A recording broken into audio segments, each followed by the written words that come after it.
Assalomu alaykum aziz kanalimiz tomoshabinlari. Bugun 2026-yil 18-yanvar Surxondaryo viloyati Jarqo'rg'on tumani Yangi Turmush mahallasida sotiladigan traktorlarimiz bor ekan.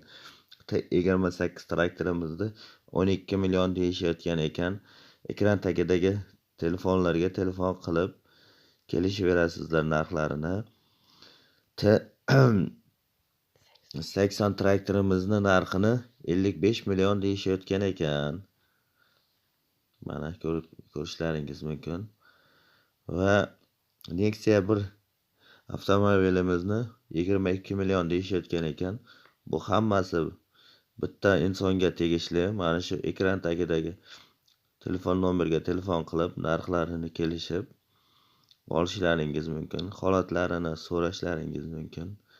Rahmat.